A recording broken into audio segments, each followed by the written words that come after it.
सोलापूर शहर मध्येच्या आमदार प्रणितीताई शिंदे यांनी मंगळवेढ्यातून लोकसभेच्या निवडणुकीचं रणशिंग फुंकलं असून 24 गावांचा प्रश्न येणाऱ्या अर्थसंकल्पीय अधिवेशनात मांडणार असल्याची माहिती त्यांनी या दरम्यान बोलताना दिली आहे। मंगळवेढा तालुक्यातील 24 गावातील प्रमुख कार्यकर्त्यांची पाणीप्रश्नी बैठक मंगळवेढा तालुका काँग्रेस कार्यालयात आमदार प्रणिती शिंदे यांच्या प्रमुख उपस्थितीत आयोजित करण्यात आली होती। मंगळवेढ्याच्या पाणीप्रश्नावर बोलताना आमदार प्रणिती शिंदे म्हणाल्या की यापूर्वी पाण्याचा अनेकदा प्रश्न उपस्थित केलेला होता, परंतु हा विषय अर्धवट घ्यायचा नव्हता, म्हणून मी यामध्ये लक्ष घातलं नाही। अर्धवट माहितीवर प्रश्न मांडला असता तर अर्धवटच पाणी मिळालं असं। निवडणूक असो वा नसो, मी मंगळवेढा तालुक्याच्या या 24 गावातील पाण्यासाठी प्रयत्न करणार आहे। येणाऱ्या अर्थसंकल्पीय अधिवेशनात मी मंगळवेढ्याच्या पाणी प्रश्नावर आवाज उठवणार आहे। पाणी परिषदेचे अध्यक्ष शिवाजी काळुंगे यांनी मंगळवेढ्याने पाणी चळवळीत दिलेल्या योगदानाची माहिती दिली। तालुका अध्यक्ष प्रशांत साळे यांनी म्हैसाळ योजनेचं पाणी कमी दाबाने मिळते असं सांगितलं। कोणत्याही लोकांना पाण्यापासून वंचित ठेवणं आजच्या जमान्यात हे चुकीचं आहे।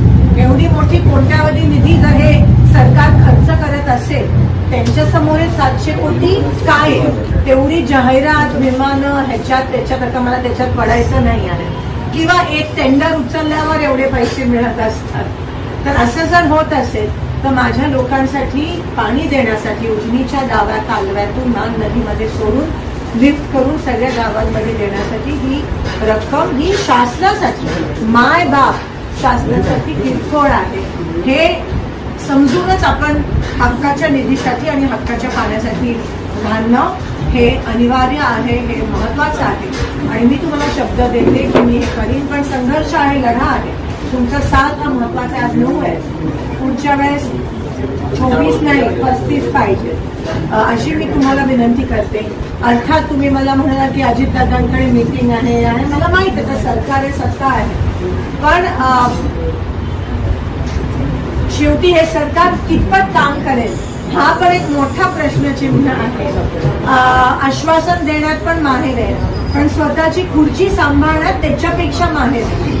आणि अर्थात आज ईडी असेल, वेगवेगळ्या गोष्टी असेल, 50 खोके हे सगळं आपण ऐकतो, पण तुम्ही बघितलं असाल की महाविकास आघाडीला महाराष्ट्रात आणि इतर राज्यांचं माहित नाही, पण मताधिक्य त्यांच्या बाजूने आहे। आणि म्हणून हे सरकार जराशी घाबरल्यासारखं आपल्याला वाटतंय, म्हणून आपले नेते पळवत आहेत। आणि म्हणून जे स्थानिक स्वराज्य संस्थेच्या निवडणुका आहेत अजून घेत नाहीये, सोलापूर महानगरपालिका असेल, जिल्हा परिषद, ग्रामपंचायत, कारण का मताधिक्य त्यांच्या बाजूने नाहीये।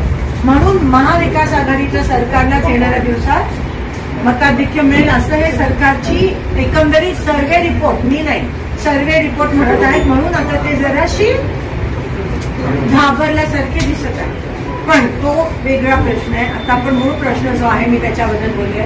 येणाऱ्या अधिवेशनात 100% हा प्रश्न मी मांडणार आहे, लढणार आहे। हा प्रश्न 100% सुटेल, मी तोपर्यंत मी अर्धवट सोडत नाही। माझा प्रॉब्लेम तो आहे सर की मी कोणता अर्धवट सोडत नाही, मी चिकट म्हणजे किचकट आहे त्या बाबतीत। तो जोपर्यंत तो विषय सुटत नाही तोपर्यंत मी त्याच्यात इन्व्हॉल्व्ह होत असते, आणि त्यासाठी मी तुम्हाला पण त्रास देईन तुमचाच प्रश्न सोडवण्यासाठी। यावेळी काँग्रेसचे ज्येष्ठ नेते शिवाजीराव काळुंगे, तालुका अध्यक्ष प्रशांत साळे, मनोज येलगुरवार, सरपंच बिरुदेव, लक्ष्मण घोंगरे निंबोणी, लक्ष्मण आप्पाराया गायकवाड भाळवणी, दत्तात्रय निवृत्ती खांडेकर जिती, संजय सिंग, वसंत राजपूत खडकी यांच्यासह अन्य मान्यवर उपस्थित होते। प्रास्ताविक युवकचा तालुका अध्यक्ष ॲडव्होकेट रविकिरण कोळेकर यांनी केलं। ॲडव्होकेट नंदकुमार पवार, फिरोज मुलाणी, माधवानंद आकाळी, बिरुदेव घोगरे, लक्ष्मण गायकवाड यांनी आपले विचार व्यक्त केले। उपस्थितांचे आभार मनोज माळी यांनी मानले।